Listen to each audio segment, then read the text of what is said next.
నా పేరు భావన. నేను టెక్ మహేంద్ర ఎంప్లాయీని. ఒక 4.5 months బ్యాక్ నేను టెక్ మహేంద్రాలో జాయిన్ అయ్యాను. అండ్ జాయిన్ అయిన ట్రైనింగ్ కంప్లీట్ చేసుకునే పీరియడ్లో నాకు హెల్త్ బాగోక నేను ఫ్లోర్ మీద పడిపోయాను. అండ్ నన్ను అప్పుడు అక్కడి నుంచి they have taken me to DOMS, వాళ్ళ చిన్న డామ్స్ ఉంటుంది లోపల, అక్కడికి తీసుకెళ్లారు. అక్కడి నుంచి వాళ్ళు నన్ను మల్లారెడ్డికి షిఫ్ట్ చేశారు. అక్కడ కూడా మెడికేషన్ సరిగ్గా లేకపోవడంతో ఎనీహౌ మా ఇంటి దగ్గర ఉన్న డాక్టర్కి షిఫ్ట్ అవుదామని వెళ్ళిపోయాను. అలా కపుల్ ఆఫ్ ఇన్సిడెంట్స్ హెల్త్ బాగోకపోవడం వల్ల జూన్ మంత్లో నేను ఒక 13 days లీవ్ పెట్టాల్సి వచ్చింది. So I was on a medical leave. Though I was on a medical leave, my company has given me a warning letter and inappropriate language అండి. So నేను ఇంట్లో బాగున్నప్పుడు while my husband was contacting the company, వాళ్ళు చెప్పారు you are no way related to the company, మీ husband ఎలా మాట్లాడతారు, you should tell that what happen to you అని. సరే నేనే కాల్ చేసి చెప్పాను, I got back to work and all of that. మధ్యలో కొన్ని రోజులు వాళ్ళే నాకు క్యాబ్ షెడ్యూల్ చేయలేదు, అందుకే నేను ఆఫీస్కి వెళ్ళలేకపోయాను. అండ్ దిస్ 2 days బ్యాక్ మా పాపకి హెల్త్ బాగాలేదు, స్టమక్ పెయిన్ అది అన్నారు. She's 11 years old. Mother instinct ఉంటుంది కదా సార్, ఇంకా కాల్ చేసి పాపకు బాగాలేదు అని మా టీఎల్కి చెప్పాను. చెప్తే అదంతా తెలియదు నాకు, మీరు ఫస్ట్ పైకి వెళ్ళి లాగిన్ చేయండి, నేను నా రీజనల్ మేనేజర్ దగ్గర నుంచి అప్రూవల్ తీసుకుని పంపిస్తాను అని. సరే ఓకే సార్ అని పైకి వెళ్ళే లోపు నాకు ఇంకో కపుల్ ఆఫ్ కాల్స్ వచ్చాయి పాప దగ్గర నుంచి.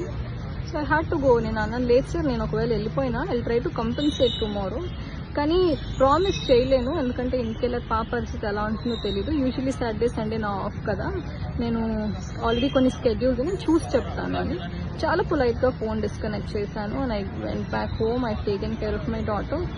జస్ట్ పాపకి వెళ్ళగానే డాక్టర్కి కాల్ చేస్తే బేసిక్ మెడికేషన్స్ ఫ్రైడే రోజు ఇచ్చాము, సాటర్డే రోజు properly took her to the hospital. Urine blood scanning అంతా చేశారు. రిపోర్ట్స్ సాటర్డే కదా, సో సాటర్డే నేను వెళ్ళేసరికి లేట్ నైట్ అయిపోవడంతో రిపోర్ట్స్ ఇవ్వలేదు. So Sunday that hospital radiologist wasn't working. నాకు మండే కల్లా రిపోర్ట్స్ వచ్చాయి. I took her to hospital yesterday, that is Tuesday. Technically, I was not there for 3 days in the company. Already నేను documents వాళ్ళకి వాట్సాప్లో share చేశాను.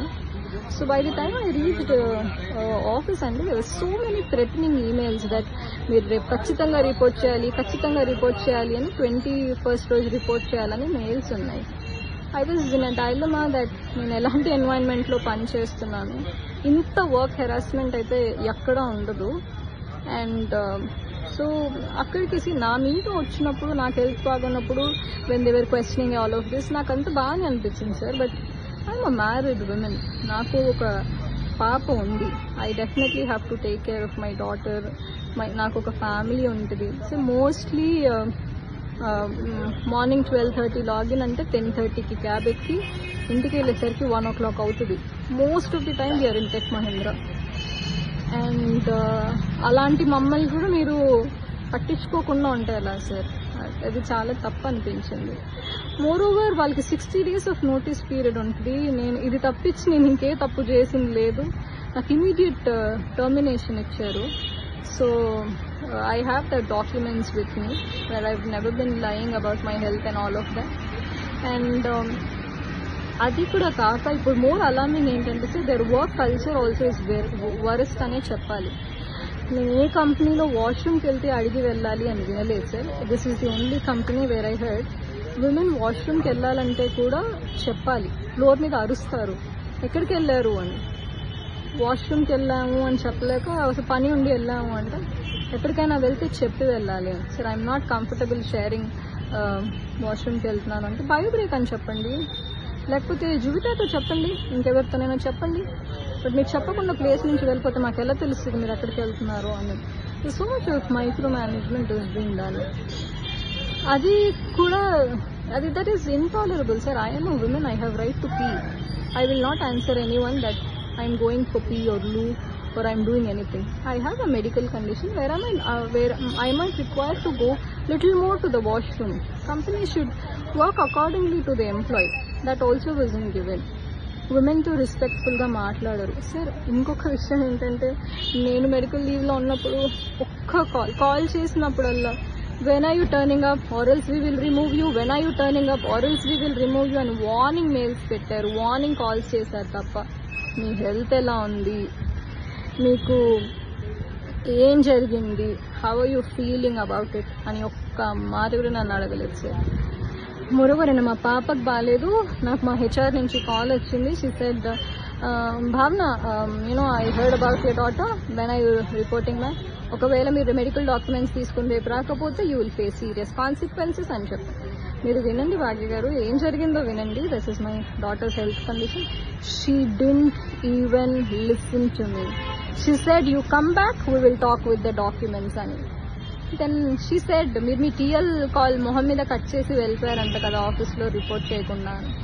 అలా నేను చేయలేదు, I can prove it anywhere. And so కనీసం మీ పాపకి ఎలా ఉంది, మీరు ఎప్పుడు కల్లా రాగలుగుతారు అని కూడా నన్ను అడగలేదు సార్. ఇలాంటి కంపెనీస్ కోసం ఇలాంటి కార్పొరేట్స్లో వర్క్ చేయడం కోసం గంటలు లైన్లో నించోపెట్టి వందల కొద్ది మంది లైన్లో నించుంటే ఇంటర్వ్యూస్ ఇచ్చి క్రాక్ చేసి జాబ్ చేస్తే ఎక్కడుంది సార్ ఎంప్లాయ్మెంట్కి స్టెబిలిటీ? దాన్ని నాకు వర్డ్ కూడా రావట్లేదు. ఎక్కడుంది సార్ ఎంప్లాయీ సెక్యూరిటీ? విమెన్కి రెస్పెక్ట్ లేదు. విమెన్ ఎంప్లాయీస్ అంటే ఫ్లోర్ మీద నించుని అరిసి మాట్లాడతారు, క్యాబిన్ కాన్వర్జేషన్స్ ఉండవు. ఒకసారి ఇలాగే అరుస్తుంటే క్యాబిన్ కాన్వర్జేషన్స్ కావాలి, మీరు ఇలా ఫ్లోర్ మీద నా గురించి అరవద్దు అంటే దెన్ సార్ నేను హాస్పిటల్లో మా పాపని చూపించుకోవాలా, వీళ్ళు పెట్టే వాట్సాప్ మెసేజెస్కి రిప్లై ఇవ్వాలా, వీళ్ళు పెట్టే ఈమెయిల్స్కి రెస్పాండ్ కావాలా, నాకు అర్థం కాలేదు. ఇవాళ మార్నింగ్ కూడా నేను ఆఫీస్ క్యాబ్లోనే ఆఫీస్కి వెళ్ళాను, మెయిల్స్ అన్ని చదివాను. నాకే చీప్ అనిపించింది that I should this has to be reported అని. So I started reporting in the police station. ఒకటి మాత్రం నిజం, నేను ఒక్కదానే కాదు ఇలా ఫేస్ చేసేది. నేను రోడ్ మీద వచ్చి నించుని నాకు ఇలా జరిగింది అని అంటే నాతో పాటు కనీసం ఇంకో 10 మంది ఆడపిల్లలైనా వస్తారు that they are harassing women like hell అని. సో నా రిక్వెస్ట్ ఏంటంటే దయచేసి విమెన్ ఎంప్లాయీస్ని విమెన్లా ట్రీట్ చేయండి. వాళ్ళకి కూడా ఫ్యామిలీస్ ఉంటాయి, వాళ్ళకు కూడా పిల్లలు ఉంటారు. ఫోర్స్ చేసి రండి కంపెనీకి లేకపోతే జాబ్ తీసిస్తాం అనొద్దు. అండ్ మెడికల్ కండిషన్లో ఉంటే మాకు హెల్త్ ఇన్సూరెన్స్ ఉంది, హెల్ప్ చేయమంటారా, ఇంకేదైనా కావాలా అని హెల్ప్ చేయడానికి ట్రై చేయండి. ఎందుకంటే more women will come forward to work if the environment is good. బోర్డ్లో గ్రేట్ ప్లేస్ టు వర్క్ అని వేసుకోగానే గ్రేట్ ప్లేస్ టు వర్క్ అయిపోతుంది sir. Women have to be respected.